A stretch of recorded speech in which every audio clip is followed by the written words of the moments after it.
Okay.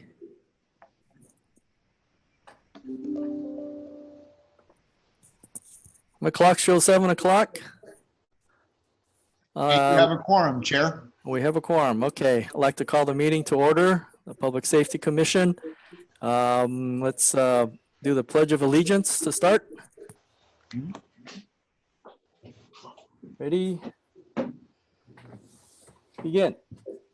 Pledge allegiance Pledge allegiance to the the flag of the United States of America and to the republic for which which it it stands, stands, one nation, under God, indivisible, with liberty and justice for all. Thank you. Jennifer, can we have a roll call? Chair Hunter Chang, Here. Vice Chair Jeff Buzzell, Present. Commissioner Eugene Ramirez, Present.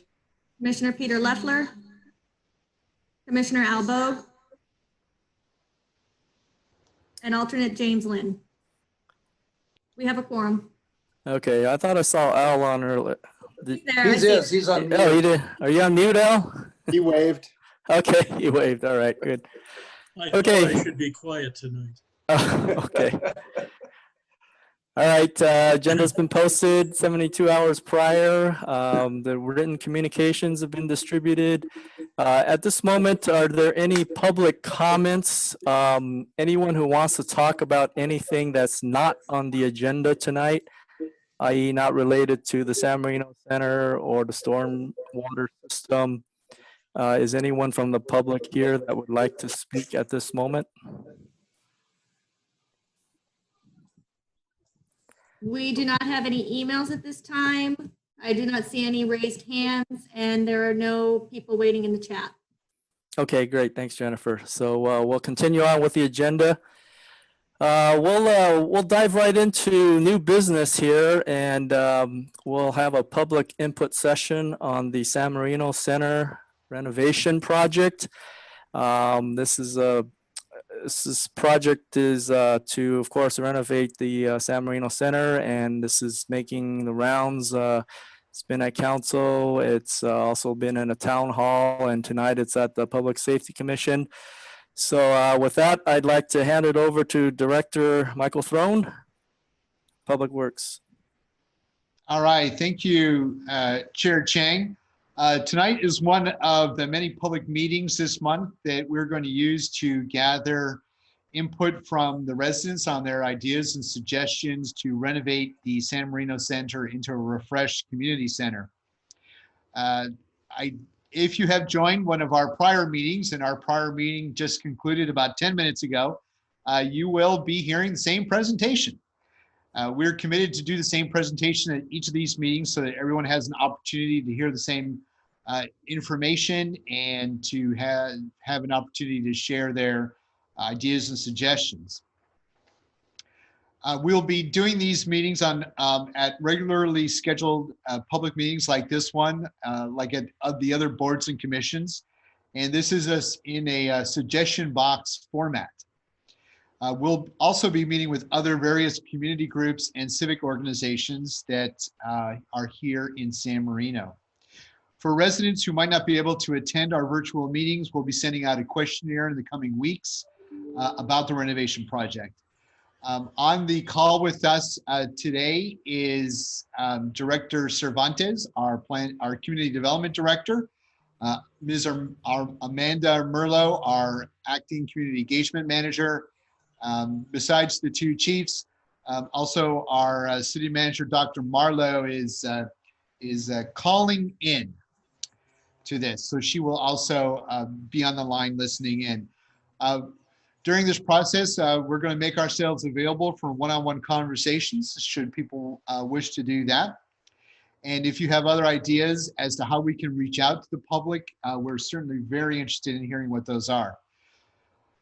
After we've met with the city's boards, commissions, and committees, and the other civic and community groups that are interested in this project, we'll host a second town hall meeting on August 24th. We'll then bring a compilation of all the ideas that we've heard this month to the Planning Commission on August 26th. Our architect will draw up the consensus floor plan and site plan and building elevations, and will present those to the City Council on September 9th for their agreement before we begin proceeding any construction drawings. After we show a short video about the existing condition of the interior and exterior of the San Marino Center, we'll be interested in hearing the ideas from not only the commission, but also any members of the public who happen to jump on the Zoom meeting. The exterior walls and main roof structure of the facility are not going to be changed due to the high cost involved with starting over on these substantial systems. It's simply much simpler to refresh the exterior and move the interior walls about to get a better facility. And you certainly know that with my commitment to trees, we're 100% protecting the gorgeous specimens that are on site. So when you're watching our video, think about what you'd like the exterior to look like. Should it be refreshed to look like it was built back in 1952, which was 68 years ago? Perhaps it should more closely match the library or some of the other adjacent school district buildings. Should there be friendlier outdoor spaces where groups can get together and have their outdoor events and activities? When the video tour goes inside the building, pay some attention to the floors, the walls, the window treatments, the ceilings, and think about what we could do there to make it more inviting. Should it be a modern style on the inside or just maybe very simple? So it's our opportunity to think about what the interior design should really like to be. The process we're going to follow at each of our community meetings is going to be solicit public input on the exterior and interior, and then what we should do to make it more inviting and useful. In addition to the city staff who's here on this call today, we also have Mr. Rick Crane, our architect. He is the principal and owner of Crane Architectural Group. He and his firm will be taking copious notes over the next month and ultimately be drawing up the plans that will reflect your input. Later this week, Director Cervantes and I will be producing 2 more videos that will help clarify what's possible inside and outside our building. These videos should also be thought of as food for thought when thinking about what kind of ideas we can contribute. So Ms. Alvarez of the police department is going to now show us our short little movie.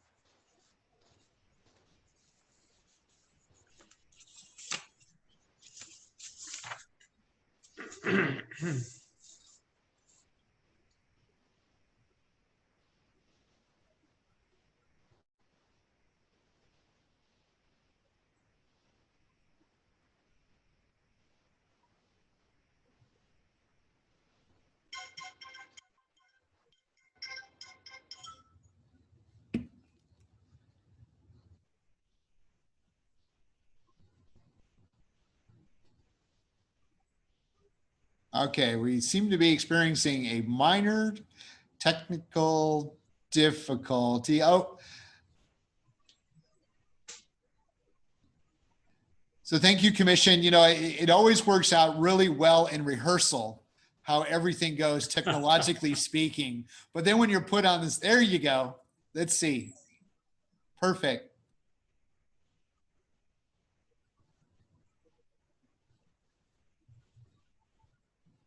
No sound.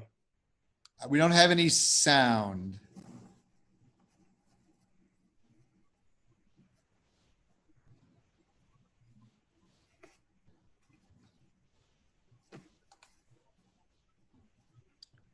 I think Vanessa's on mute. Perhaps that's the problem. It could be. Vanessa, can you unmute? Can you hear it now? Yeah, I hear you. So No.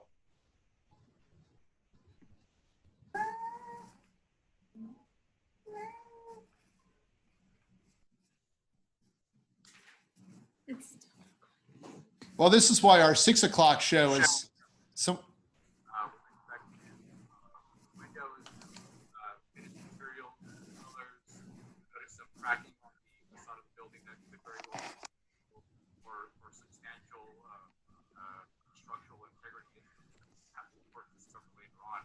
You'll also notice a couple of portions of this building that do appear to be additions to the building, not with respect to the window change outs, but also to certain areas of the building where you'll notice flat roofs or different types of architectural features.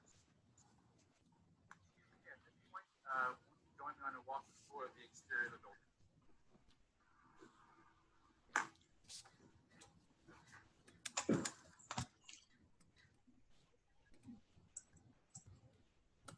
Michael, can you narrate? Well, actually, I was going to ask Director Cervantes, who's on this call, maybe he can do his voiceover of his original narration.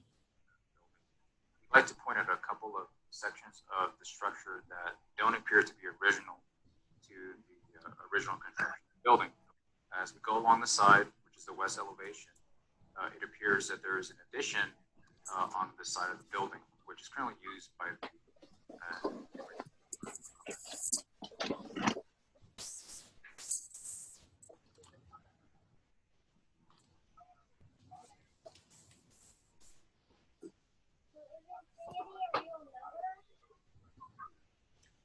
on the west facade of the elevation of the building. You also notice awnings that also don't appear to be original in 1950s construction.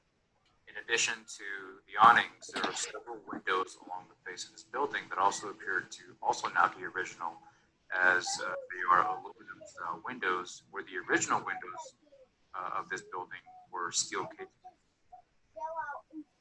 Also along the west side of the building, you'll notice exposed conduit related to electrical systems of the building that are a concern as they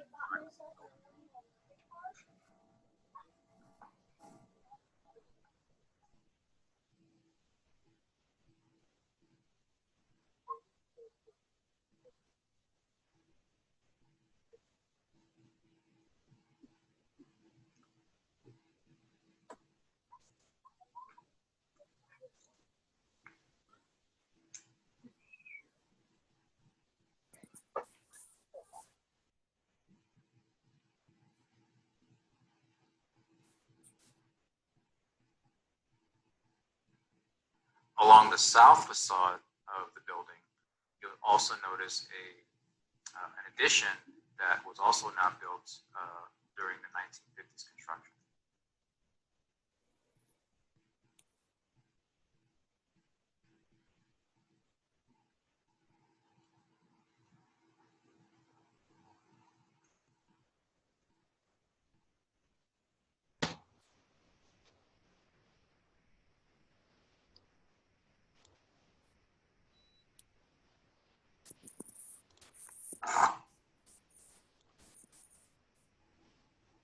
This is the east side of the building, where we're noticing certain sections of the building that need refreshing.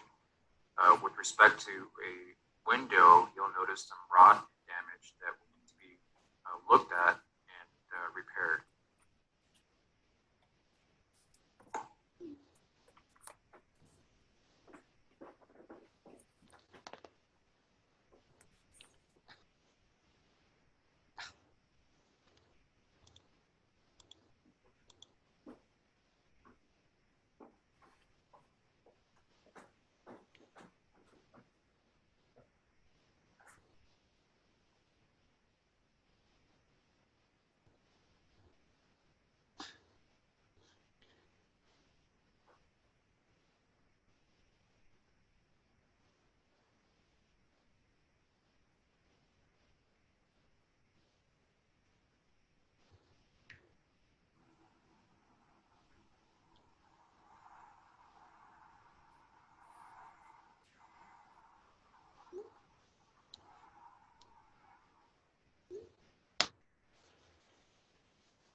Also along the east side of the building, as well as the north side of the building, there appears to be another addition, which is consistent of the use of the storage and bathroom.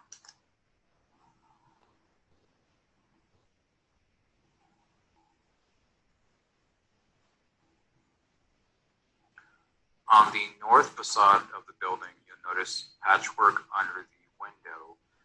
There used to be a prior planter box that was removed in order to accommodate ADA access.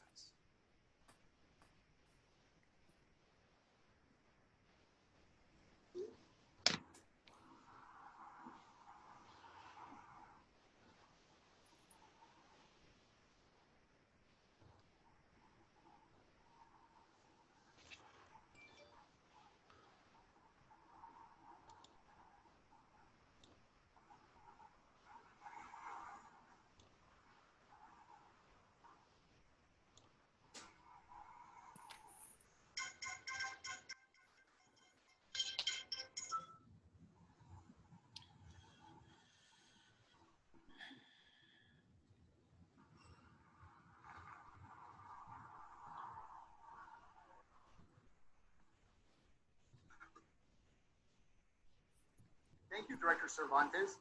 My name is Michael Throne. I am the Director of Parks and Public Works and your city engineer here for the city of San Marino.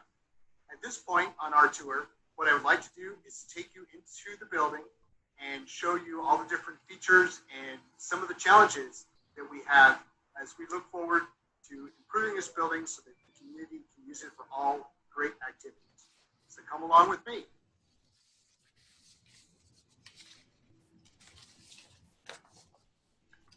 Begin our interior tour, starting in the lobby and proceed into the auditorium.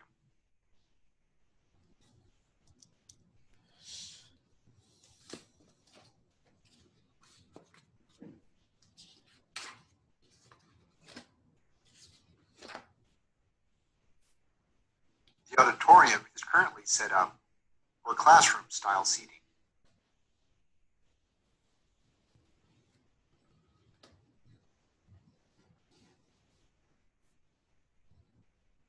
We are going to go onto the stage, which used to be called the platform.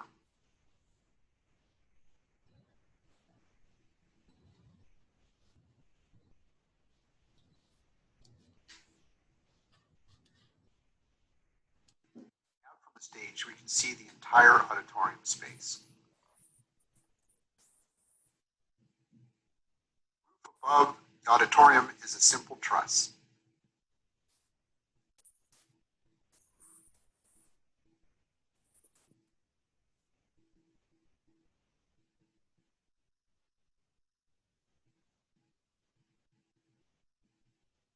Next stop is going to be the women's restroom.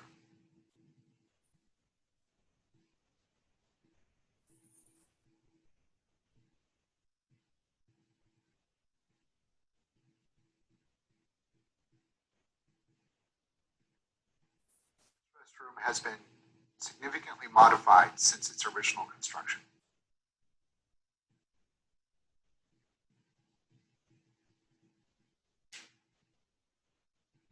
The space was originally called the dining room and currently can be separated into two separate meeting spaces.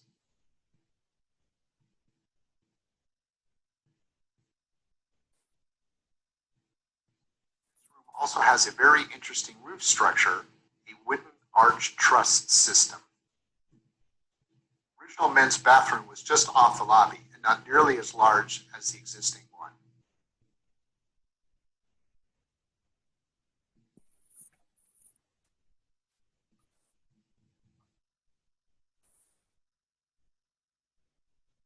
The original kitchen was used for the preparation of hot meals, and much of what you see here is consistent with what was built in the early 1950s.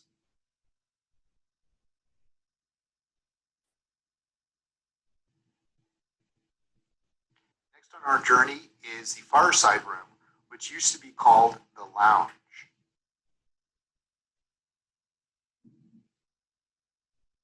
Challenges of this room, as well as the auditorium and the dining room, is that you have to cross through other activities and events that may be going on to access the restrooms. The original fireplace remains. The roof structure is a simple A-frame truss. The last stop on our tour is an unfinished room up above the auditorium.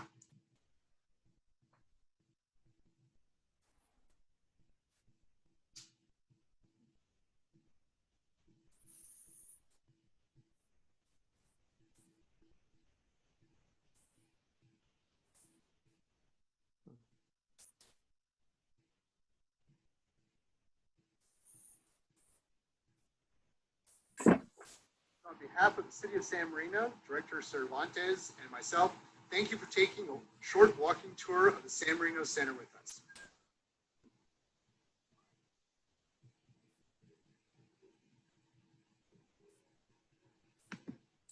As we mentioned, the renovation project will be keeping the exterior walls, the roofing structure, as well as the mature trees. We're ready to hear your ideas and comments regarding this project. Tonight's meeting is not the final steps towards public engagement, as is our practice with town hall meetings and for our up and coming public meetings, is to respect everyone's time, and we keep them to a 1 hour period. If you need any additional time, please attend the next virtual public meeting or contact us directly. Each meeting will be the same, and everyone is welcome to attend, and you're not obligated to attend more than one meeting. And so for tonight's public meeting, we look to receive public comments from the Public Safety Commission, any members of the audience who are before us on this Zoom virtual platform. And we welcome any feedback and comments related to this project. Future dates and times related to these types of meetings will be posted on our city website. And so at this point moving forward, Amanda Merlot, our acting community engagement manager, will facilitate your questions at this point.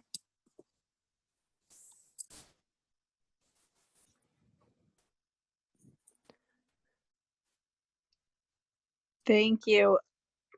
You know, I am having my own difficulties myself trying to finish out the previous Zoom town hall meeting.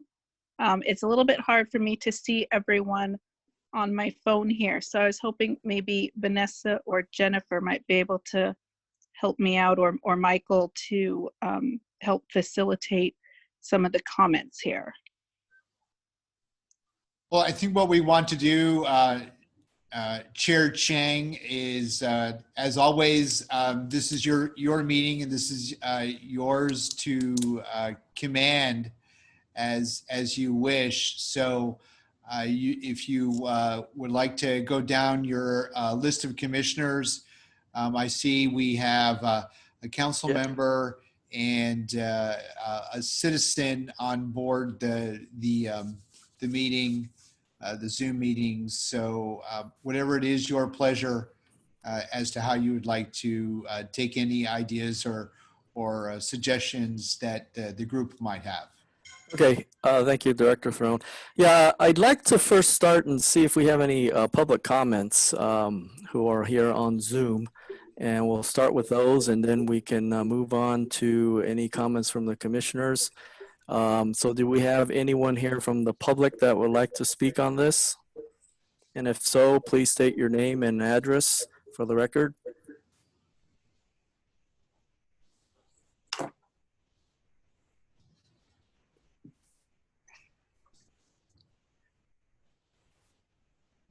Jennifer, do we have any anyone that has submitted a question?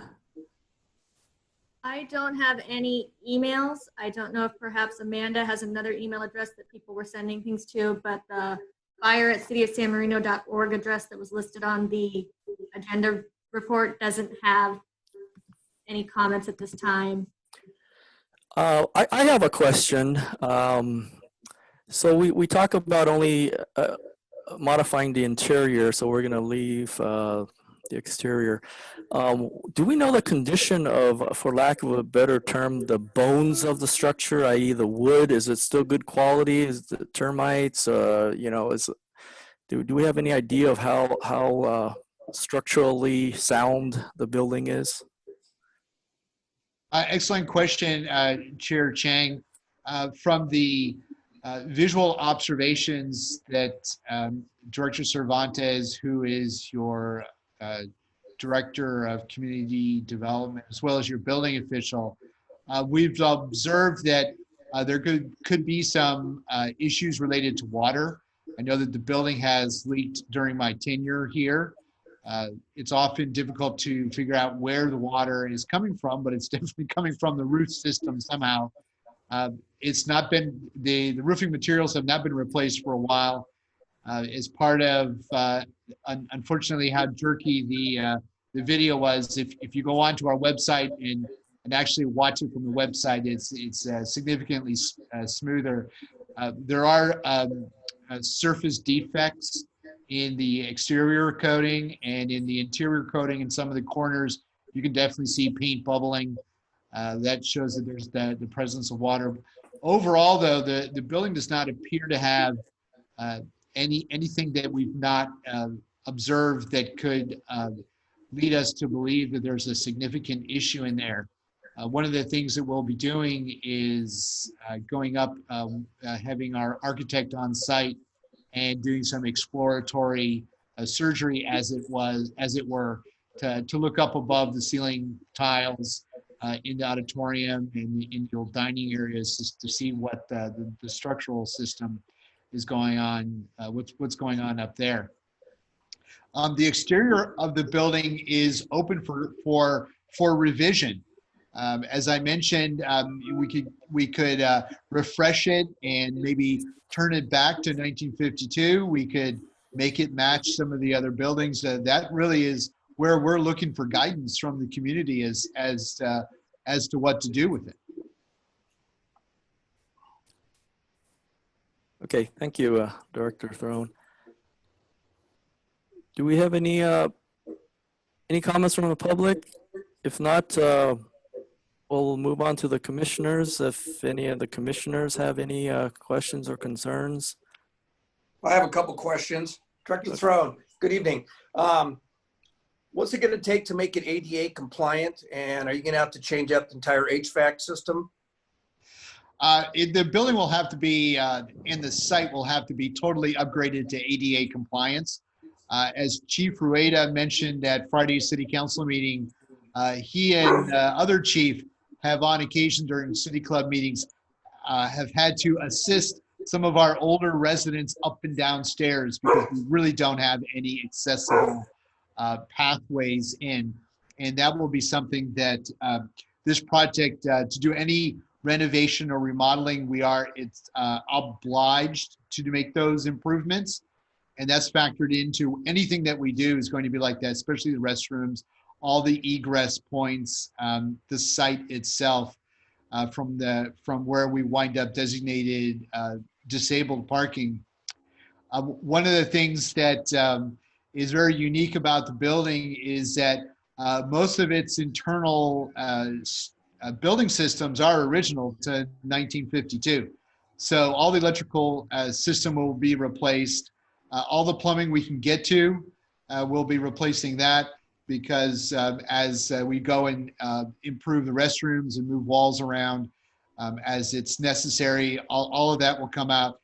The HVAC system is original. The ductwork appears to be original.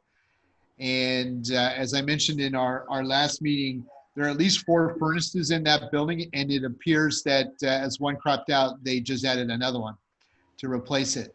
So none of that is salvageable.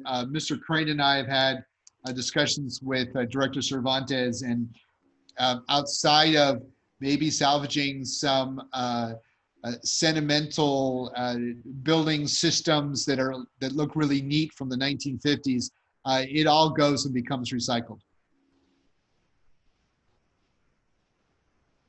Has a budget been set, Director Throne? Yeah. Well, the budget's been set for this fiscal year. The council, during its 2020-2021 capital improvement program process, appropriated $400,000 for design work. They have a planning number for construction of $4 million and a planning number for construction management of 10% of that amount, which is $400,000. Those are in our capital program for future years, which would be not this fiscal year. However, if the plans are done and we get this project back to the council in spring with a construction bid, the council will need to amend its capital budget to bring those funds into this year's budget so that work can begin. They can also appropriate half for this year and half for next year, because odds are the project will span 2 fiscal years if it starts in the spring.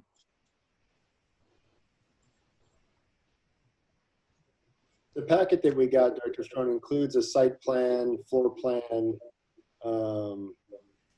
and elevations. Are those proposed as plans for the future, or are those intended to represent what's there? It does not look like the latter, but if it's the former, what was the source of those and what was the process that was gone through to get to that point? Excellent question, Vice Chair. The drawings that were done by Crane are conceptual. Those were the ideas that we came up with when we were first working with Crane Architects, primarily done to get a sense as to, by keeping the exterior wall systems and the roofs where they are, what kinds of things could we do inside the building? And from that, what might be the construction cost? We needed to have that information because when we went into the budget process and the council was deciding whether to include this as a priority initiative, we needed to provide them with something better than just, oh, well, we think it's going to kind of sort of be like this. So we needed to do a little bit of tangible hard work, but it's not hard work that's cast in concrete. The purpose of these meetings this month is to get the community's input on what the exterior could look like. The elevations that you see in front of you is one notion that it could sort of look like the library, but of course it could sort of look like itself, or it could sort of look like the Barth Athletic Complex. And that's what these meetings are about, is to find out where the preference is for the community as to its exterior. And there was a second part of your question. No, I think that was it. It was the process by which you went through to get to these conceptual drawings. I think you answered that. Can you give us briefly an overview of what changes, as you described the elevations, what changes were proposed in this draft for the interior? The significant change that we saw based on talking to the staff that rents the building for events is that we have a fairly significant restroom problem. And the problems with the restrooms are that if you rent out the big dining hall and the auditorium, you could have 3 groups in there. Well, the groups have to pass through the other group's meeting to get to the restrooms. And in general, event centers have a central lobby with restrooms off the lobby, and the lobby connects to the different rooms or classrooms or meeting spaces, so that you don't have to walk through somebody's birthday party to use the toilet.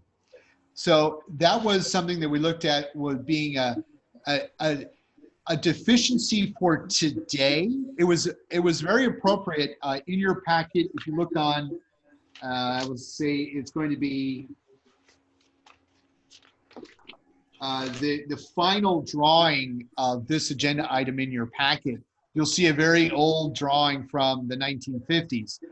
When this was the Women's Club, it was organized around how they did their events. And so it definitely makes a lot of sense for their function and their usage back in the day.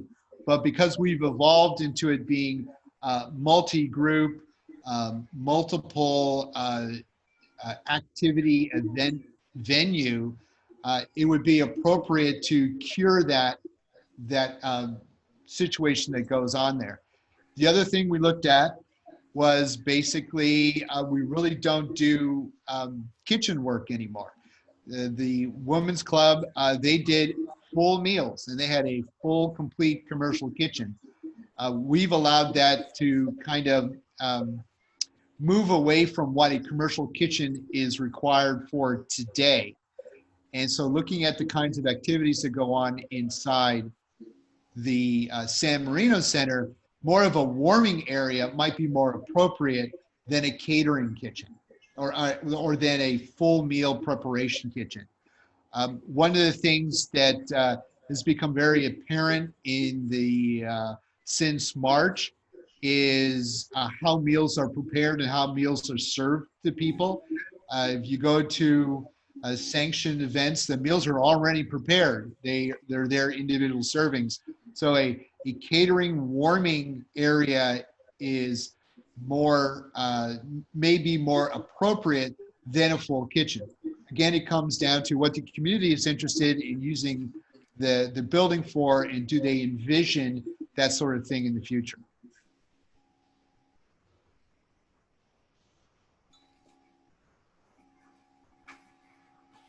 And what is some of the thinking, just so that we have it, as to the outdoor spaces? I see some covered patios and some other things. What was the preliminary thinking on outdoor spaces? The conceptual thinking is that no one really wants to be outside this building. And if you're wanting to really experience Southern California in the evenings, you want to be outside and you want to have a space. A space being that's appropriate for events, appropriate for where you are, something that's consistent and congruent with what is going on outside of the library in the courtyard area, seem to be a good use of those spaces. Parking is problematic on this lot because it's mostly building, and really there's no parking. First dibs on parking always has to be your accessible spots. Fortunately, the city has a decade-long agreement now with the school district for parking spaces around the site. So that ought not to be a driving factor for the rear of the facility. And we can certainly put parking spaces in the front because we own the street and we own the property, if that's something that is deemed to be an important feature to have. But certainly making the outdoor spaces more attractive, and more, if you're looking at to create a revenue source, having an outdoor space that's rentable separate from the rest of the building might be something attractive to San Marino and help pay for the building's upkeep in the future.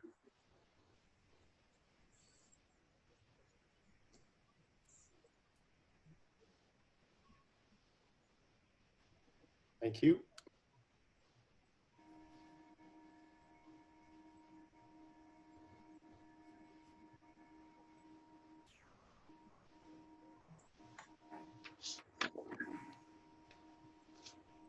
I think Al has a question. Go ahead, Al. If I may, yeah, if I may, I've got a couple of questions. Do you know the overall square footage of the building, and do we lose any or gain any in this remodeling? The square footage of the building is 10,449. So basically 10,500 square feet. We gain no square footage and we lose no square footage. Thank you. I know that the community went through an extensive process of reimagining the role of the recreation department in town. And if I understand correctly, there is an intention that we would use this facility more extensively for recreation programs under the new plan than we have been. When the design was initially created, did you give did you give consideration to how the new requirements for recreation, or was it primarily designed for rental purposes? I would say that we were working in parallel with the revisioning process. And so we were looking to balance what we were hearing the revisioning programming was going to be. At the same time, we were also talking with our recreation staff as to how do they currently use it for private events, civic community groups, and whatnot. One of the things that would be incumbent for recreation to be in the building is for them to have office and storage space. And so once you look at that interior area basically between the fireside room and the big auditorium spaces, you really don't have a lot of space when you look at a hallway to connect things together. Maybe place some open areas for office spaces. So at this point, this is still totally a work in progress. The programming of recreation, the phase 1 part of programming of recreation will be getting underway at some point in the coming year or so. And it'll have to be accommodated in one fashion or another into this space. As with all buildings that you build, and I find this with my own house, I'm sure your house is, the first thing you don't plan for is enough storage. And so if you look carefully on the plans, there's closets everywhere. So if we can't make a classroom out of it, we're going to make a closet out of it. And the purpose for that is that we don't want to fill up the site with, there's 2 containers out back because the city does not have enough storage for all of the stuff that it collects. And we want that space to be outdoor space so people can enjoy it. But recreation by just its general use of it is really tables and chairs for the most part. And a lot of that is currently stored underneath the stage. But we want to make sure we've got enough flexibility that for all of the stuff that a recreation program does, whatever events or activities they're doing, that they have storage space for that, as well as also for their operations. There's nothing like having an office space where your office and the file room is the same space. A follow-up question. It's my understanding that the Recreation Department currently offers preschool, pre and post-school programs and childcare. It's not clear to me where that activity would fit into this building. That's a very excellent question, and I would actually have to defer to our community services director on that as to how that fits in to the whole plans. There is a phase 1 plan for recreation, and that's something perhaps that I think our city manager, if she can pull over to the side of the road, might have some thoughts on that. Because I know that she's listening in and she's very attuned to our recreation Probably gnashing programs. her teeth at the question. No, not at all. I think that's, it's very valid, and the building has to serve multiple customers. And so that becomes an interesting challenge. And in space planning, the more walls you can move around, or the less walls that you have, is always a positive and beneficial thing to have. And certainly as our architect, Mr. Crane, and Director Cervantes and I go through the building, the thing we want to tinker with the least is anything structural, especially if it's in good shape. Well, if she's not available to respond, maybe she can, or through you can provide us some feedback later on. Certainly. So I can certainly do that. And the last question, during the town hall, a citizen asked a question about sleeping arrangements for the police department. I'm not aware that we actually had a sleeping facility in that building used by the police department. I'm wondering if Chief Incontro could comment on that need and what plans he has to provide for the need. I could come back and ask that question later. Well, I can answer it if it works out best for everybody, but the cot room is what we call it. It's got space for a couple of officers. And our officers work 12-hour shifts, and there's times where they may be at work for 18+ hours. Mm-hmm. And then they have to come back to work. And driving home and coming back with 6 hours, usually losing 2 hours sleep, and that's not safe. Yeah. Or officers have court or something like that. So it's a space that's been there. It's been agreed upon between the city and the Police Officers Association for a significant amount of time.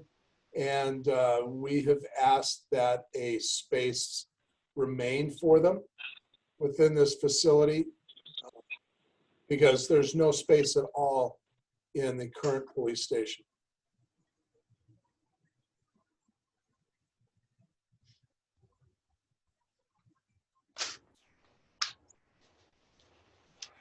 We do have the city manager on the line. Hi, everybody. I'm so sorry. Can you hear me? Yes. Yes. Okay, very good. Sorry, I know "can you hear me" is like the classic Zoom comment, so I apologize for that. Thank you to whoever the host was who unmuted me. I appreciate it. I was trying to answer your question, Commissioner Bove, but probably to everybody's delight, I was muted. But I'm happy to answer your question right now about preschool, which is, as Director Throne said, is a very savvy question. The initial revisioning proposal that went to the City Council and was ultimately approved by them for us to move forward with at the end of April included a proposal to begin the process of looking for a third-party provider for preschool. That is something that the city has offered for a long period of time, but as some people who are engaged in this call might know, it's not a fully licensed preschool, which means we are restricted in the number of hours that the preschool can run. We did hear from the community that there were a significant number of people that were interested in a preschool, and so it occurred to us that perhaps it would be a win-win situation to make sure we had an excellent fully licensed preschool in the city that perhaps was not run by the city. So part of that initial revisioning actually includes taking preschool out of the city equation at some point. Your question is astute in the sense that there is no room at the San Marino Center to do that sort of thing. Stoneman is a large facility and has classrooms that are designed for that very use. The San Marino Center does not. If it were the council's desire to carry on with a fully robust preschool program, then it simply wouldn't be possible to move to the San Marino Center and do that.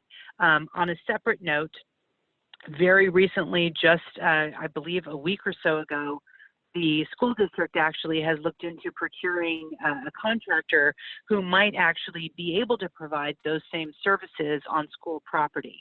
The superintendent and I are in conversations about what that might look like and if that's an appropriate way to transition our current program. We've not collaborated on it previously, but it could be an excellent answer. I know there are many parents that are interested in both preschool and before and after school care, but would love to see it at the school facility as opposed to a different location that they had to transport their children to. So there's some pieces that we have some senses about what the future will look like and other things that we're still waiting to unfold. And that is the long-winded way, as I am known for, of answering your question and saying preschool and after school and before school programs as we know it could not happen at the San Marino Center.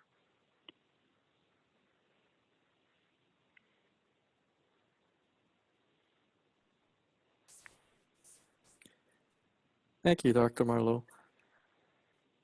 Any other questions from commissioners or the public?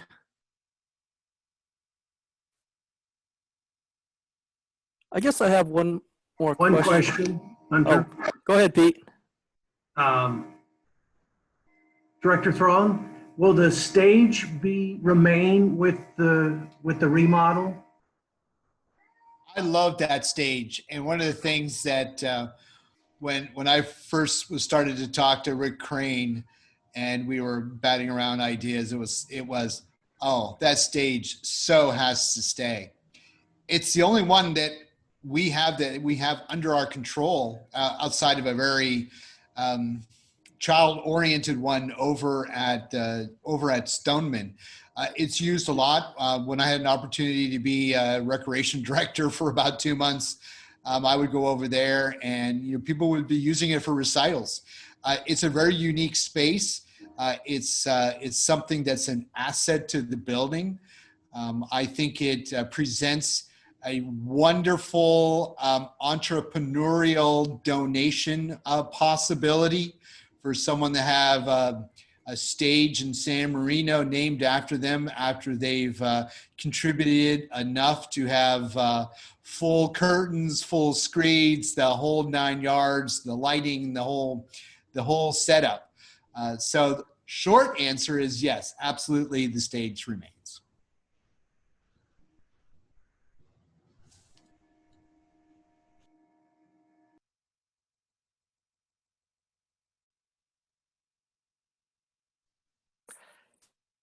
Any other comments from anyone here on Zoom? There's no emails and we don't have any items in the chat or any hands raised. Okay, I got a question, Director Throne. So you said when you started out that everything has to fit in the existing structure.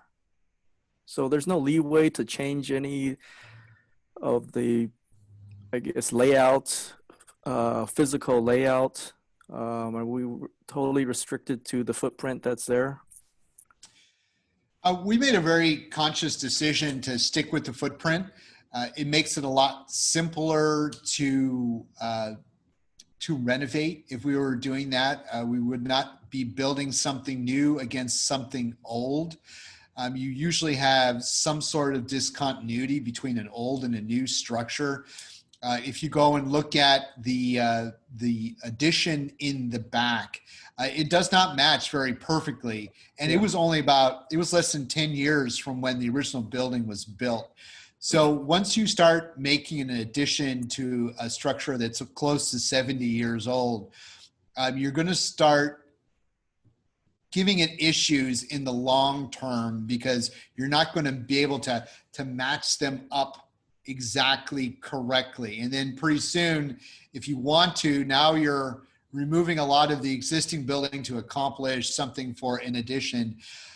We wanted to keep it within the existing footprint. It makes it a simpler project, and it makes it an achievable project within the timeframes that we're looking to have this thing opened up in 2022. If we start adding things, then that makes it a lot less likely to happen. Okay, thank you. Hunter, one more question. Pete. Go ahead, Pete. Director, I've had a long relationship now, fairly substantial with the chamber. The chamber has an office in the building. So my assumption is when the building is under renovation, no one will be there, no one will be in there, correct? Yes, that's the safest way to work on the building, yes. Okay, and then will there be any consideration? The city has been very, we're grateful from the chamber side, the city has been really good about almost donating that space to the chamber office over the years. Will there be any consideration, or is that even in the conversation now, or should it be in the conversation now that they might come back in a couple of years when the renovation is done? I think there's going to be a lot of discussions between the city and the chamber as to space needs, where those spaces could be, whether San Marino Center is the appropriate space. Maybe there's some other spot that the city owns, but all that's going to be discussed as we go through this design process. Thank you.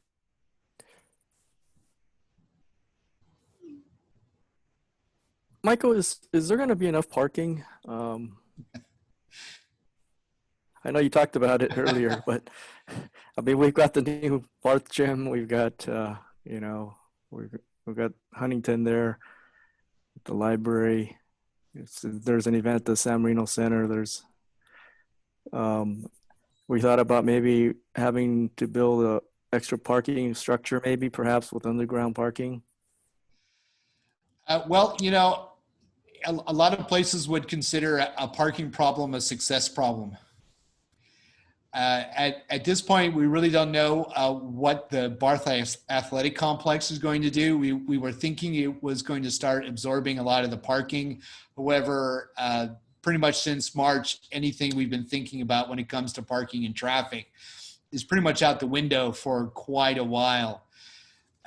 As I mentioned, we have a cooperative parking agreement with the school district. So the spaces, so we have spaces around the building. We will probably work to have some spaces in front, but that's only if something that we get a lot of input in from the community to put angle parking. Angle parking on Huntington Drive may be problematic. You know that we're trying to get a lot of that parallel parking on Huntington pushed as far away from that number 3 travel lane so that we can keep Huntington moving smoother, and also reducing the conflicts and the double parking that occurs during school. The main parking we do need to accommodate and be mindful for is disabled parking. And so Director Cervantes and I are going to work with Mr. Crane, our architect, to make sure that we've got accessible paths of travel and the parking spaces in the right spot for the folks who are going to use it. So I would like to think in the future when we have a parking problem, it's because everything there is very successful and being fully used.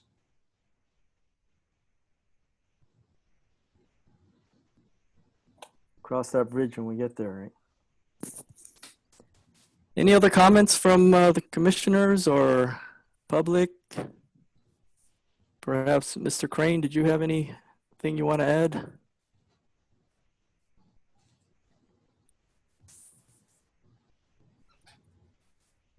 No, at this point, my goal was to listen and understand what some of the issues were that the community members wanted to see in the building. And I think tonight's meeting has been very helpful.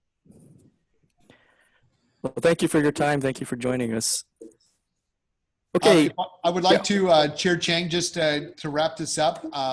If the commission or anyone who may be viewing this later has ideas and suggestions, they can email us at smc@cityofsanmarino.org, or they can visit our website, which is www.cityofsanmarino.org, or they can call us on the telephone at 626-300-0700, and we can arrange a conversation. So thank you very much for your time, and this concludes the staff presentation. Thank you, Director Throne. No other questions. We'll move on in the agenda to item number 2, which is the draft stormwater system condition assessment report. And I guess that's your show still, right, Director Throne? Yes, it is. Thank you, All right. Chair Chang. As I did last year with the commission, I brought you the wastewater collection system condition assessment. The council authorized me to go forth and hire a consultant to look at our stormwater system. Our stormwater system is substantially smaller in length than our sewer system. However, it serves an equally important function. The pipes are bigger, and they have been taken care of even less, I think, than the sewer system. One of the things that we asked our consultant to do was to do a fairly thorough investigation of not only the pipes, but also our washes. We have some open channels that are lined. Those washes, which even one of them runs just north and behind Vice Chair Buzel's house. Those were built in the 1930s, and they still are 1930. So as your director and as your city engineer, it was very important for me to get their condition assessed. It was important for the council because the council is very interested in knowing what is their liability here. Besides maintaining it, these facilities have, for the most part, exceeded their useful design life. Just last month, the council appropriated an urgent request from the department to replace about 65 feet of metal culvert in the intersection of Virginia and Lorraine roads. We had a sinkhole developed there, and when we went in to see what it was, lo and behold, there was a culvert there that the bottom had rotted out and the top had rotted out. And it was basically just a hole in the ground that was conveying rainwater in the winter. So we had that replaced. The council appropriated funds and allowed us to do that.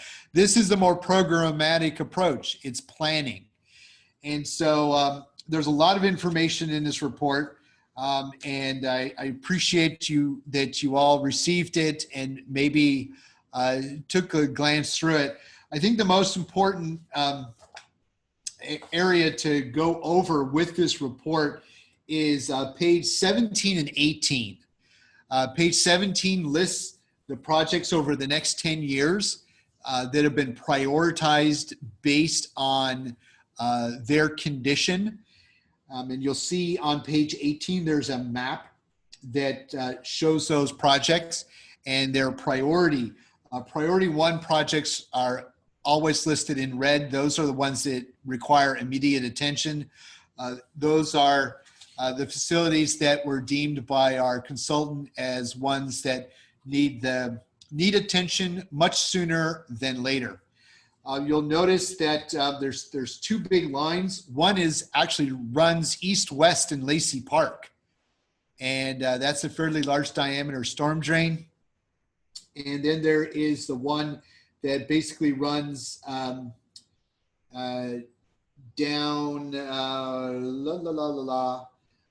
from the western part of Lacey Park all the way down to Alhambra Wash.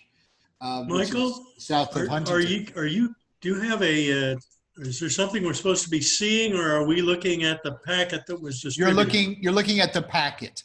Okay, a page, and when you say pages 17 and 18, 17 and 18 in the total packet are a table of contents. Hey, I'll go to page 33 in the PDF file. Page 33 is what I was going to say. I'm Yes. betting that's what he wants. 32 and 33, yes. Thank you, Commissioner Bug. We have 3 numbering systems going on here. We have the PDF, we have the agenda, and then we have the report. So thank you for that. So I'm looking at a printed copy of it because I've got a very small screen here. The main point of this study is to lay out that over the next 10 years, the city could very realistically spend about $14 million in upgrading and replacing the major storm drainage systems in town. Certainly not all of it has to be done at once. Certainly what we would be looking at is a phased approach, just like we're doing with the wastewater improvement program. The same consultant, they said, you're going to spend $10 million a year for 10 years, and year 1 you jump off the cliff with $1 million. I reorganized that for a variety of reasons of basically being able to deliver projects within the available resources that we have here in the city. The same thing I think we'll probably have to look at with these storm drainage projects is to how to phase them in over time, given that the first 2 projects on the list that are on page, or that are 2 pages before the table that Al Bogue just spoke of, or which I do not have, but basically it shows that the Lacey Park projects is about $1.7 million, and then to go to do the Old Mill Road project is $4.5 thereabouts $1 million. Those are very, very large projects, and we really need to plan how to do that. We may want to do those in segments rather than all at once, but at least this gives us a roadmap as to where we could be going after looking at this, seeing how this fits into the city's capital improvement program, and how the council would like to roll it out. The other thing that our consultant has provided for us is also a general maintenance program. It's the things that we ought to be doing and we ought to be budgeting for. And that will be very helpful for me when we go into the spring of, or into the late winter of next year, when we start planning our capital improvement program budget as well as our operating budget as it relates to stormwater. So this is here for you to review and to provide me with comments on those items that you think would make it clearer for the council when they eventually receive a presentation of this at some point at a Friday workshop later this year. And May that I will ask, conclude my presentation. Michael, Yes, sir. is the summary that you're referring to table 4.7?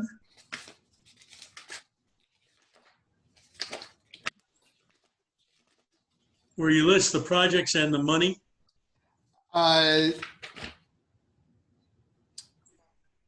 Table. I was looking at table ES.4, Good grief, where the heck is that? and that would be in the executive summary. Page 31, the PDF. Yeah, let's.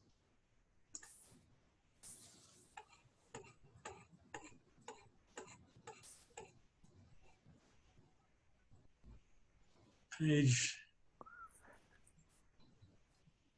Says 2-18 at the bottom, Al.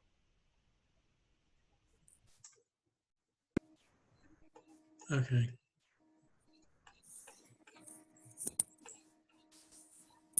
Page 31 of the total packet. Right. So 182 pages. Yeah, I know. Right. If you go to page 31. Okay, that's the same actually information that's on that other table I found. Okay, Yes, that's correct. table 4.7 has the same data on it. It's repeated several places. Yeah. So the big picture is $10.5 million. More than that, I think, right? 10.538. And those are the replace in place projects. And then there's a different set of projects, which is the lining projects, which is about $3 million. It's further on. Okay, in that I got table. it. 13,770. It's the next page. Right. Mhm. Thank you. Director, Pete Leffler. I noticed on the map that some of the facilities, the covered channels and stuff border the unincorporated area and the city of Pasadena. So does their runoff and overflow come back through the systems that we're repairing? And if they do, is there any compensation for us handling some of their runoff? Drainage law is based on English common law. And basically, if we've been handling their runoff without any problems and they've not changed their flow rates, then it's ours to take care of. If Pasadena were to suddenly create development that resulted in massive amounts of new stormwater flowing down into San Marino, then they would be accountable to deal with that water and its impact on our system. Conversely, with a lot of low impact development, we're actually seeing a reduction in stormwater flows because from a water quality standpoint, the more you can keep the water on site and treat it and not let it run off immediately, the less likely you need to increase the capacity of your systems. So if they're good stewards, like we try to be good stewards, we try not to cause a problem to anybody downstream from us. That said, we also cannot create problems for them by making our systems smaller, such that if they try to send water our way and it backs up in their system and causes damage, then that's also something that's not what we do when we want to play well together.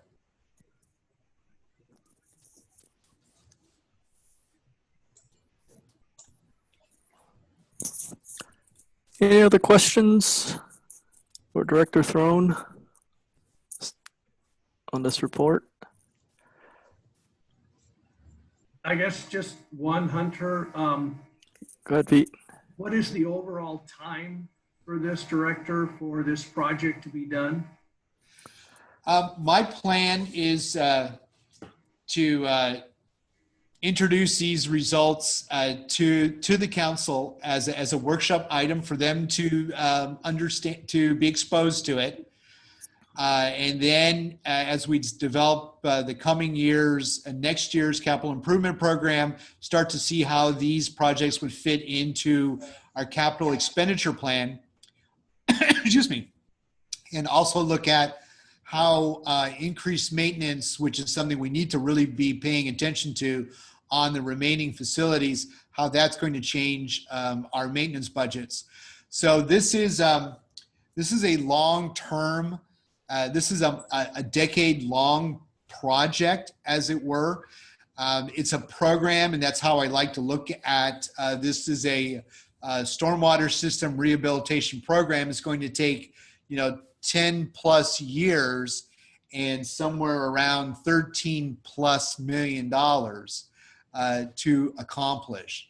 But it is very fortunately much more knowledge and intelligence we have on our system than we did a year ago, when we basically just respond to things. Or in my great worry, there's such an old system out there. A lot of it runs underneath Huntington Drive. If any of it were to fail, and we were not really thinking about it and trying to have a program set up, it would be very unpleasant for everyone. So in the past, when was the last time anybody addressed this such as you're doing today? As I understand it, we have never done a stormwater condition assessment, just like we never had done a sewer system condition assessment. So this is the first one ever. So I'm very proud of that. In the past, we have been reactive. I've heard a story that stormwater blew out like Mill Road and somewhere else, and it created this giant sinkhole, and it cost hundreds of thousands of dollars to fix, and debris had flowed down from Pasadena. I heard a story about that. And I remember that. Yeah, and I've gone in. It wasn't too long ago.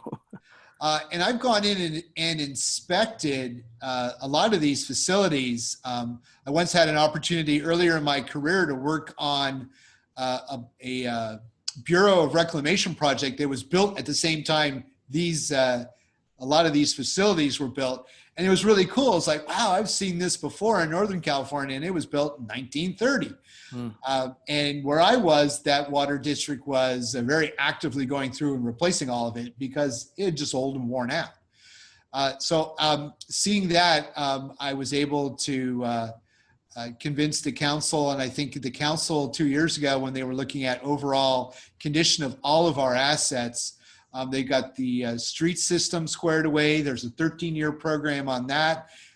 They're in year 3 of it. I'm very excited about that. We're going to be starting in on the sewer one soon. And then we get the trifecta with storm drainage. Then our work will be planned out and for us for the next 15 years. But it's very important because these facilities have been ignored, and that's very it's unwise because they serve a very critical purpose. And if they fail big. They don't fail small. And one more, I see 3 Alhambra washes on there, on your diagram. I don't know, it's a little odd that we have 3 different Alhambra washes, or is there some reason for that?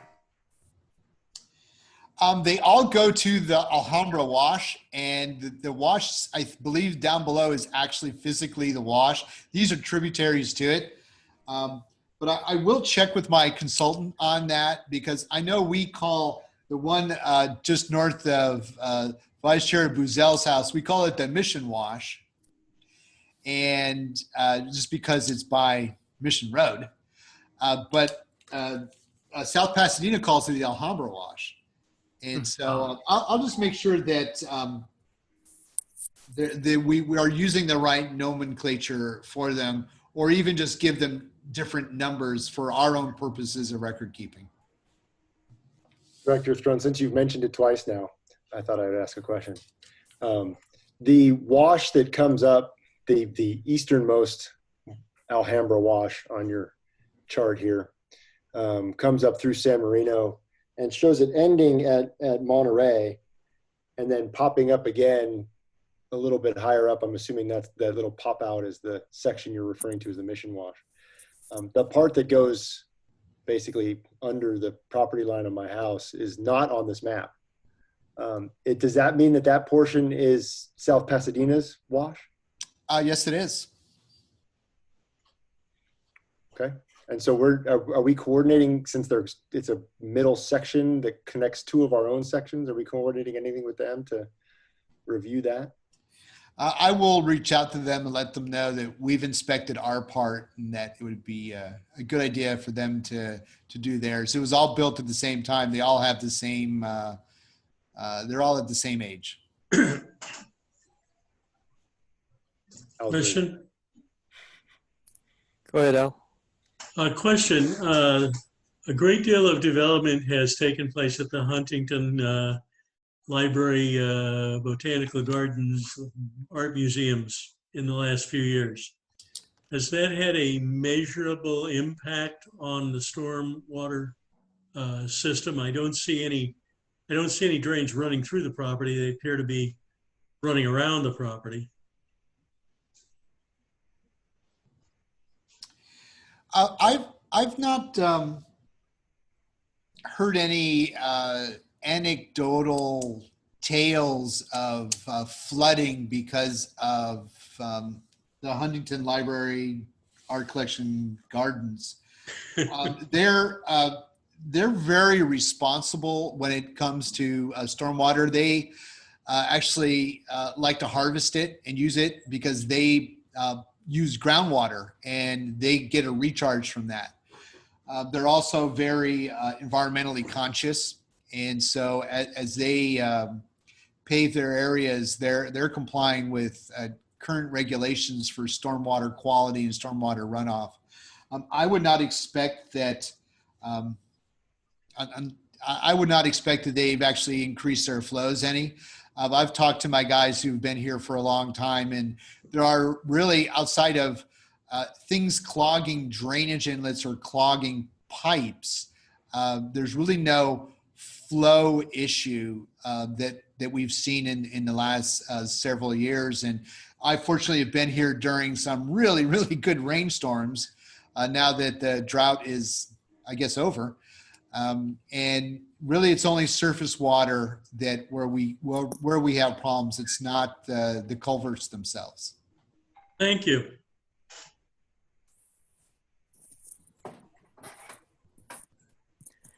Any other questions from commissioners or here on Zoom? We have no comments from the public at this time. Thank you, Jennifer. Okay, so I guess let's see, you recommend that we receive this report. Do we need a motion to receive this report? Then. So move. Okay, Al, motion to receive the report. Any second? Second. Who was that, Pete? Pete, okay. And then also going back to that first topic, we also need to receive the public input for the San Marino Center renovation. So a motion to receive the report for that. So move. Do we have to vote on the first motion? Oh yeah, sorry. Okay, let's go back to the stormwater. So we have a motion to receive the stormwater system assessment report. All those in favor, say aye. Aye. Nays? Okay. The motion is passed. And we'll go back to the first item, the San Marino Center project. Motion to receive. Motion. I'll move that we receive it. Who was that, Gene? Okay. That was me, yes. And I'll second it. Okay, Pete, all those in favor? Aye. Aye. Aye. Any opposed? Okay, thank you. All right, moving on, approval of minutes. Has everyone reviewed the minutes? I move that we approve the minutes from July 6th meeting. I'll second. Okay, Gene, second. All those in favor? Aye. Any opposed? Okay, motion's passed. Okay, moving on to department reports, commissioner reports. Anyone from the commission attend meetings or conferences since the last meeting? No? Okay. Police department report, Chief and Control. Good evening, everybody. As you're aware, this early in the month, we don't have up-to-date stats. So the stats are pretty much the same as what we had last month. I have no significant crime activity to report. Some of the things that I wanted to go over that I talked about at the city council meeting, and I think it's important, is the area of crime that's harming us more than anything else is simple larcenies, thefts. And those thefts are in 3 categories. Those categories are theft from unlocked vehicle. People are not locking their cars and they're leaving items of value that are still in the car or visible from outside the car. Theft of gardening equipment, and also the theft of packages. We are doing 2 things. One, for the packages, we are working with Amazon to have a Amazon package locker placed at one of the city facilities. In conversations with their liaison, they have indicated to me that we are suited for one, that there's enough business that it would be appropriate. We're now just looking at a couple different locations, either around the City Hall complex or over by the library. And I will know shortly. They have to do an assessment on the locations first. As far as gardeners, we've put together a flyer in English and Spanish. We've been passing it out to the local gardeners in our community, telling them about the thefts, things they can do, everything from locking up their equipment, putting them in trailers, keeping an eye on them. And also the other thing is parking off the street.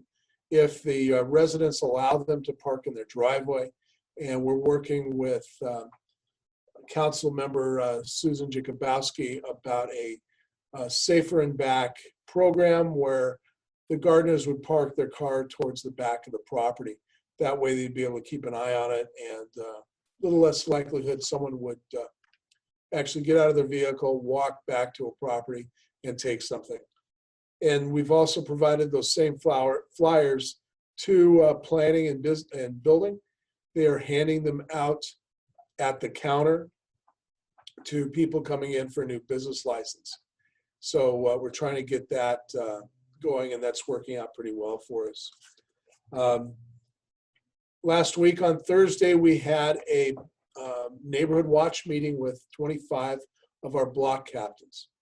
And we brought them in. We were able to have a pretty good conversation about what they thought their needs are.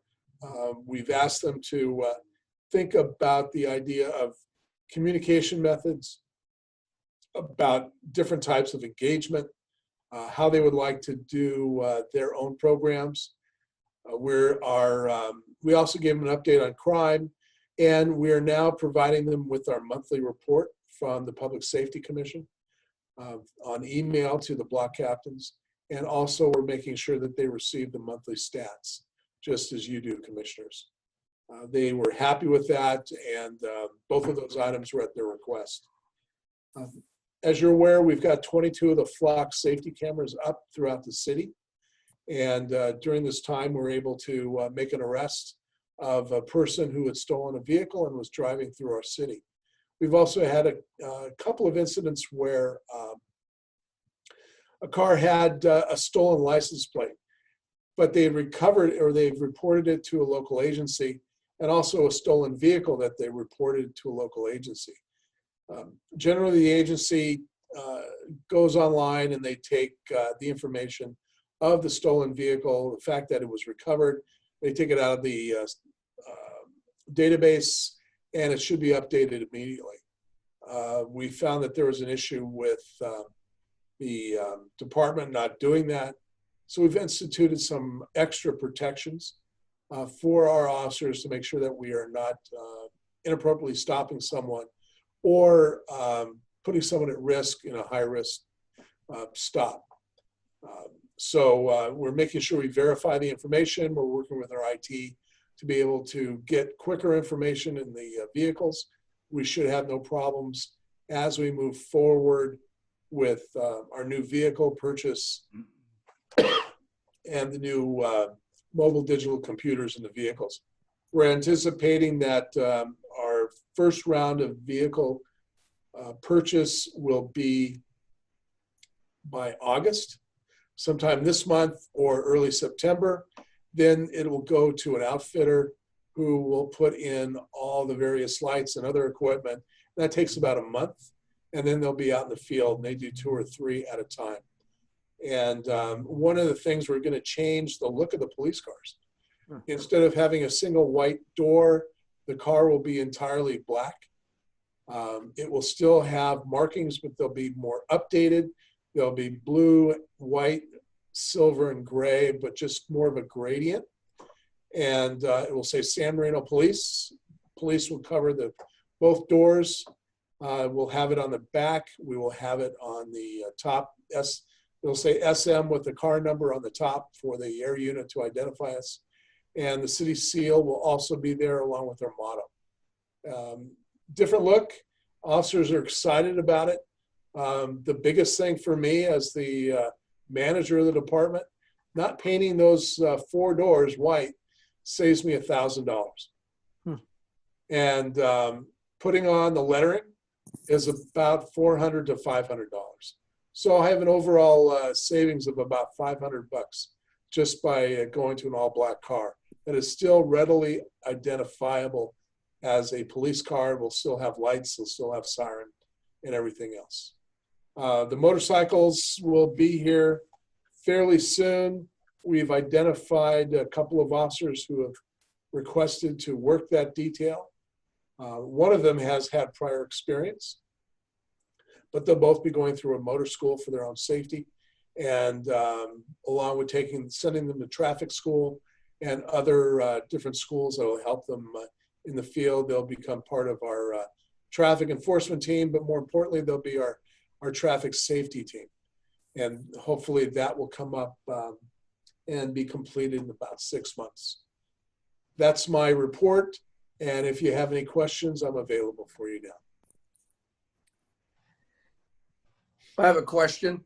Sir. Chief, good evening, first of all. And obviously there's a national conversation about defunding law enforcement. It's taking place in many communities. I want to make sure our city council has not even touched that subject. No, and in fact, they seem to approve just about everything we've needed for the department. Still being very fiscally conservative and fiscally sound, but we enjoy some significant support from the community. We brought in $14,000 in donations in just the past few months. So we are definitely being supported, and we're not seeing any of these same issues that other agencies, especially larger ones throughout the country, are having. Good news. Thank you. Yes, good to hear. Go ahead, Al. You're on mute. Al, I think you're on mute. Look good. There we go. There you go. All right. Chief, over the weekend, there were a number of articles in the press dealing with the subject of policies for the proper use of facial recognition software. And apparently the ACLU is pushing the city of Pasadena to modify its use of facial recognition software. Have we had any conversations with anyone in the city or with the council? Any indication that the approach you've been using may be questioned? Sir, we've been having significant policy discussions within the department. One of the things that we are doing with the flock cameras, and I really do appreciate the company's concern for privacy. The cameras are aimed at the area of where the back or the front of the vehicle is.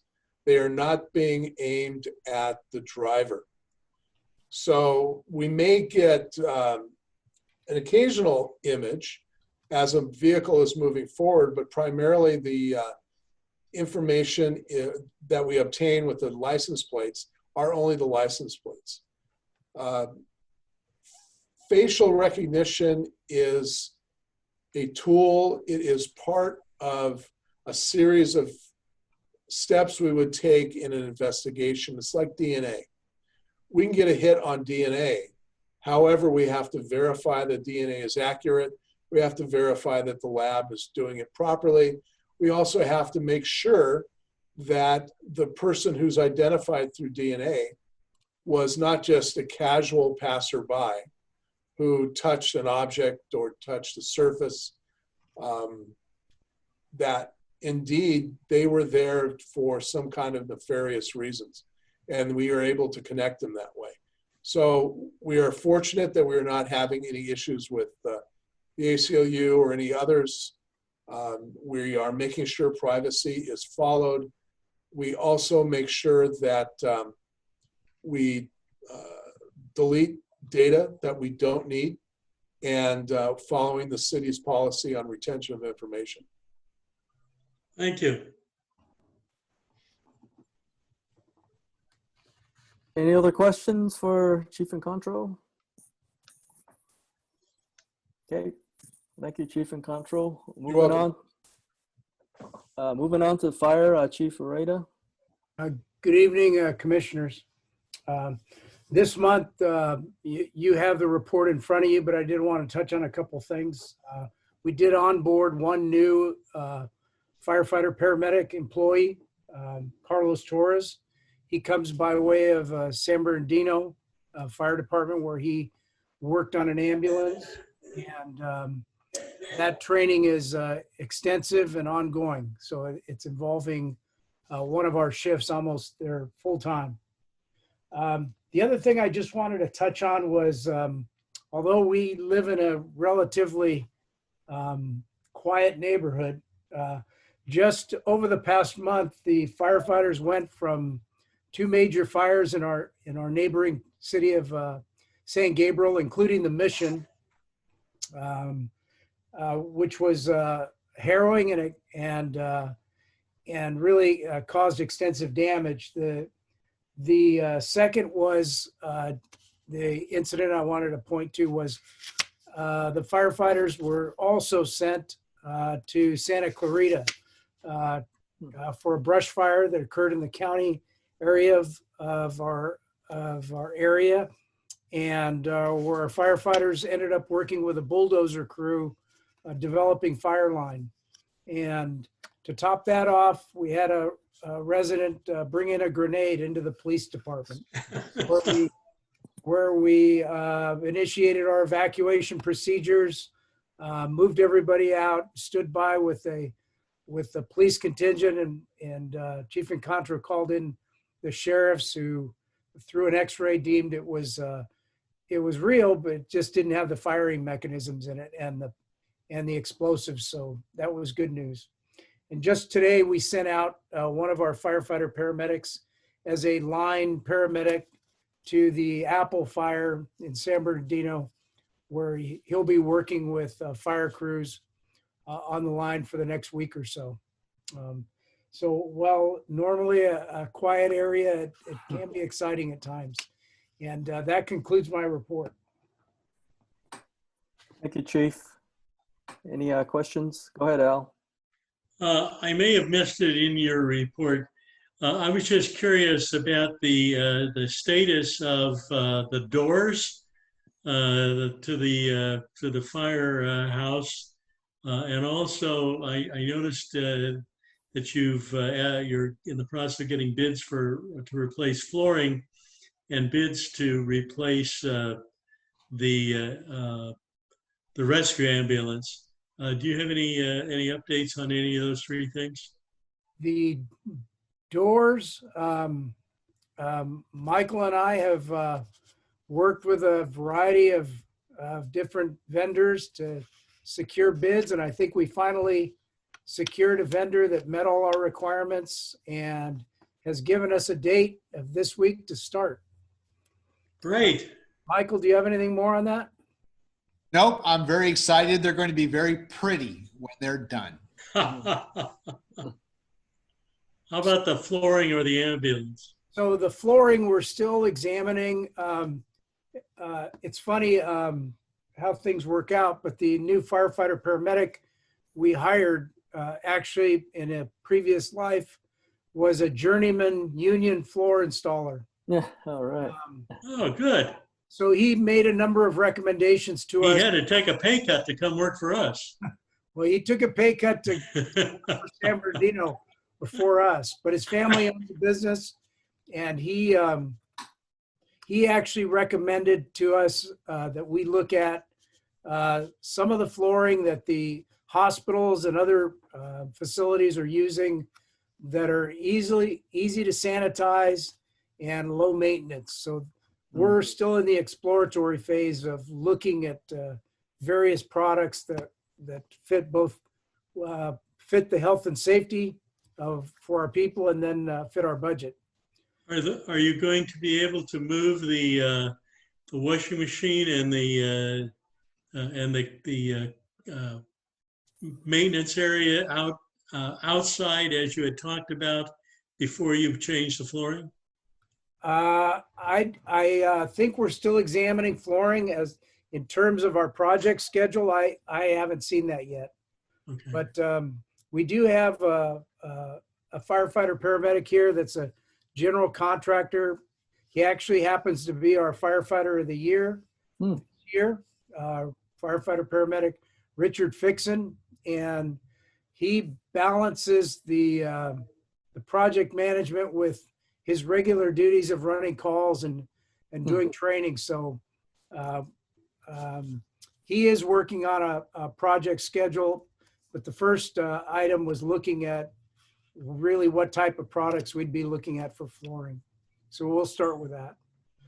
The ambulance we've been doing research for about the last 6 months and did secure 3 bids.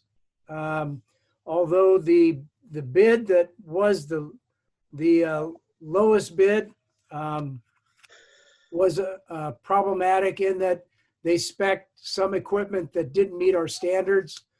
The other 2 bids left out some of the requirements that we have for meeting national standards for the build of an ambulance.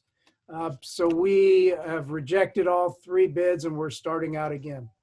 But I think the 3 vendors that we have with a little bit of work can come back and resubmit their bids.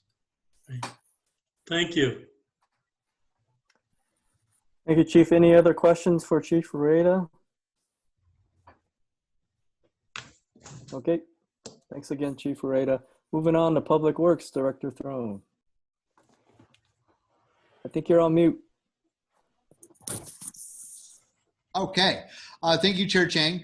I wanted just to bring up one little project that I had shared with you last month, which was my caution watch for children, joggers, pedestrians, and bicyclists. At the time that you met last time, we had placed the signs around Starbucks because I had observed that there were a lot of pedestrian activity. It's a narrow street, cars drive through there. Had seen some conflicts between people and cars. Thought that the signs might help out in that scenario. After the week it was there, those signs proved not to be effective. And all of the kids that were hanging out apparently all went to summer school or something because they all disappeared. So I reached back out to the neighborhood on Cumberland between Kenilworth and Winston. And they were like, Mr. Throne, bring us your signs. So we put the signs out there, and for the last 2 weeks, this is the third week, nothing but flowers and candy being sent to my department. The signs were very well received. The neighbors that live there give me reports about on a weekly basis. The signs work. People are slowing down. We placed some, just like in Pasadena, smack dab in the center of the street at the intersections. The Winston intersection kind of worried me because it is narrow and people really tried to take that turn to avoid the Winston-Huntington signal. They like to go down one and then cut over. But we've had no reported problems with the signs. The residents think they're doing that they're doing their job. And I reported this to our traffic engineer who's working on our circulation plan, and said, hey, this is a tool for our traffic calming toolbox that seems to work. They were very excited to hear that. I have more signs, and so I will be entertaining another neighborhood to place the signs in and see how well they work. This is a case-by-case basis. Each neighborhood is different, and they have different needs, and this is a sign that seems to work for them in their neighborhood fairly well. And these are metal signs, and they're reflective because they do have to be out at night and whatnot. So I just wanted to report back to you. And I may have another report for you on this topic next month. And everything else, a lot of projects in construction. We're doing a lot of design work. And we're the department's supporting the city's COVID-19 recovery plan. You may have noticed at Lacey Park, we redid all the signage. We got rid of all the paper signs and made them very nice plastic signs that are attractive and elegant because they'll be up for a while. So that concludes my report. Thank you, Michael. Any questions for Michael?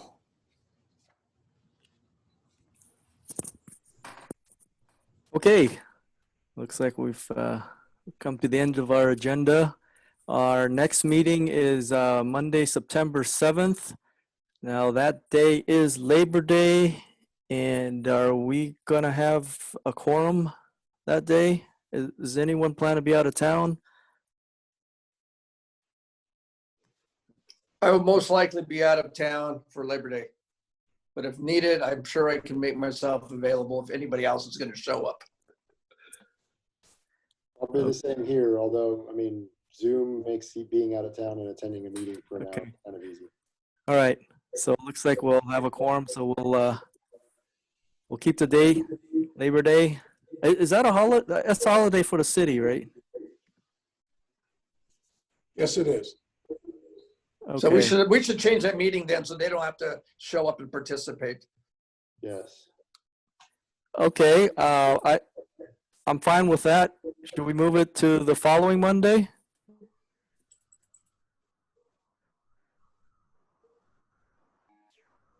Is that better? Al, you're on mute. That would be September 14th.